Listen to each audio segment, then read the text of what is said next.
आदमी एक खूबियां तीन। एक बार अकबर और बीरबल बागीचे में बैठे थे।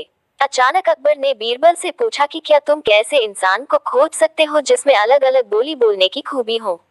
बीरबल ने कहा, क्यों नहीं, मैं एक आदमी जानता हूँ जो तोते की बोली बोलता है, शेर की बोली बोलता है और गधे की बोली भी बोलता है। अकबर इस बात को सुनकर हैरत में पड़ गए। उन्होंने बीरबल को कहा कि अगले दिन उस आदमी को पेश किया जाए।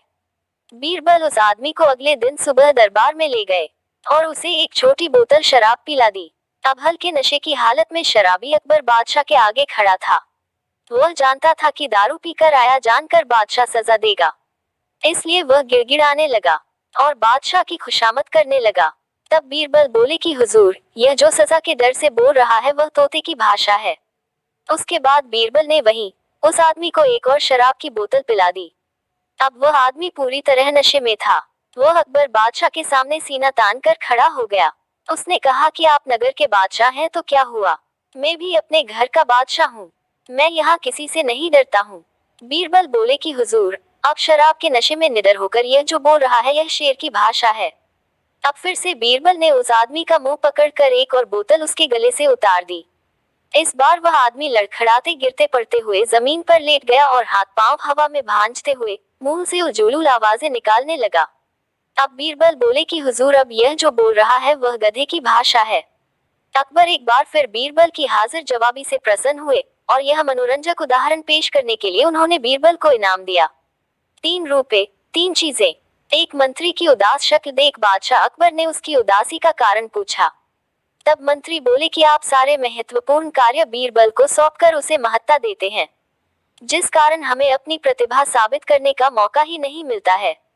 इस बात को सुनकर अकबर ने उस मंत्री को 3 रुपए दिए और कहा कि आप बाजार जाकर इन 3 रुपयों को 3 चीजों पर बराबर बराबर खर्च करें, यानी हर एक चीज पर 1 रुपये। लेकिन शर्त यह है कि पहली चीज यहाँ की होनी चाहिए, दूसरी चीज वहाँ की होनी चाहिए और तीसरी चीज ना यहाँ की होनी चाहिए और ना वहाँ की होनी चाहिए। दरबारी मंत्री अकबर से 3 रुपए लेकर बाजार निकल पड़ा। उसकी समझ में नहीं आ रहा था कि वो अब क्या करे। वह एक दुकान से दूसरे दुकान चक्कर लगाने लगा, लेकिन उसे ऐसा कोई नहीं मिला जो इस शर्त के मुताबिक 1-1 रुपए वाली 3 चीजें दे सके। वह थक हार कर वापस अकबर के पास लौट आया। अब बादशाह अकबर ने यही कार्य बीरबल को दिया। बीरबल 1 घंटे में अकबर बादशाह की चुनौती पार लगाकर 3 वस्तुएं लेकर लौट आया। अब बीरबल ने उन वस्तुओं का वृतांत कुछ इस प्रकार सुनाया। पहला, 1 रुपया मैंने मिठाई पर खर्च कर दिया जो यहाँ इस दुनिया की चीज है। दूसरा रुपया मैंने एक गरीब फकीर को दान किया जिससे मुझे पुण्य मिला जो वहाँ यानी जन्नत की चीज है।